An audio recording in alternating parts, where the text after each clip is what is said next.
You are not a mom first. No matter how much you love that little nugget, you still have to put yourself above that.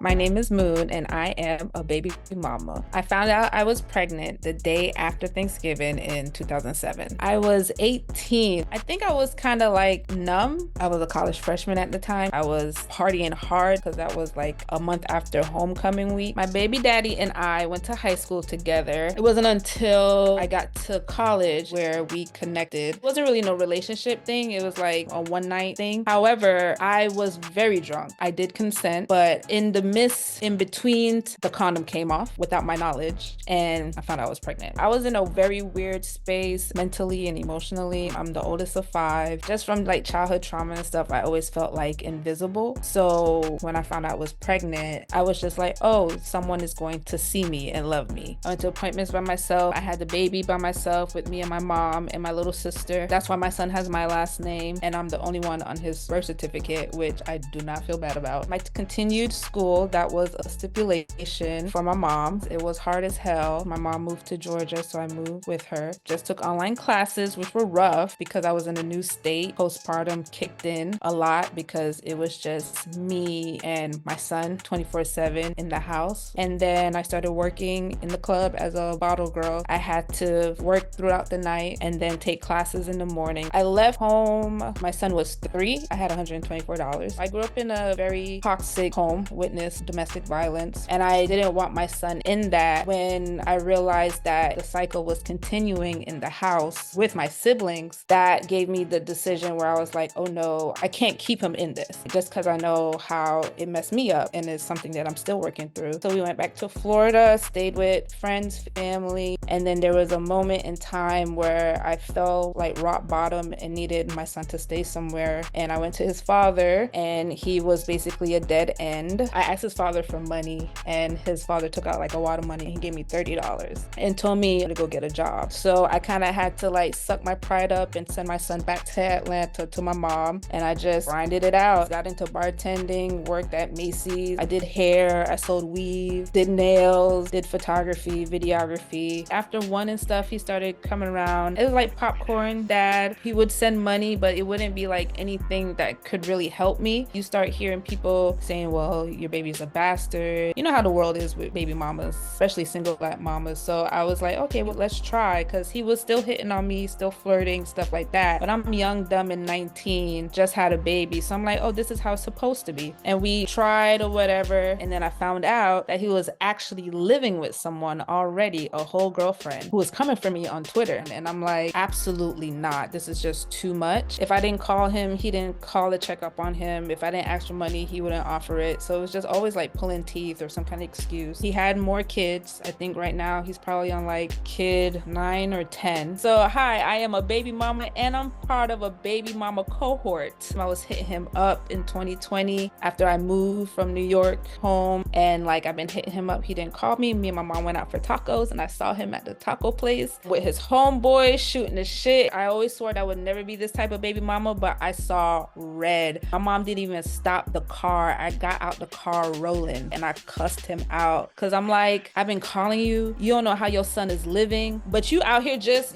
doing whatever the fuck you want. You don't know what the fuck going on, and you just shooting the shit. And he's been blocked in my phone ever since, but he still has access to his child. I told myself, like, this is my son's journey. I can't beat myself up over it. Now this is part of your story and your emotional journey, and all I can do is support you in it. And I've gotten over feeling bad that I chose this person for him. My son is 15 now. This is such new territory. I'm fucking winging it. It was my first time having a baby, first time having a toddler. Now it's my first time having a high schooler, and it is I hop back into therapy. They're not a kid, but they're not an adult, but you have to start prepping them to be an adult, and it's just kind of emotionally you're not ready to do that. And then you have the school system and Black autistic kids. It's a battle. I found out about my son's disability when he was 2. It was a 2-year-old checkup. Physically, he was fine. He was strong, but he wasn't speaking much. There was some like social skills that wasn't up to par. His frontal lobe wasn't as fully developed. The Communication was a little challenging because he would get temper tantrums. His brain knew what he wanted to say, but the mechanics of his mouth just wouldn't allow him to. But outside of that, he could write. He was writing at like 1.5, 2, drawing like at 2. He started reading at like 3, 4. He's still super intelligent. After 3, they enrolled him into elementary school for like special needs, and he was on an IEP, an individualized education plan, which he's still on to this day. Sometimes I still think I have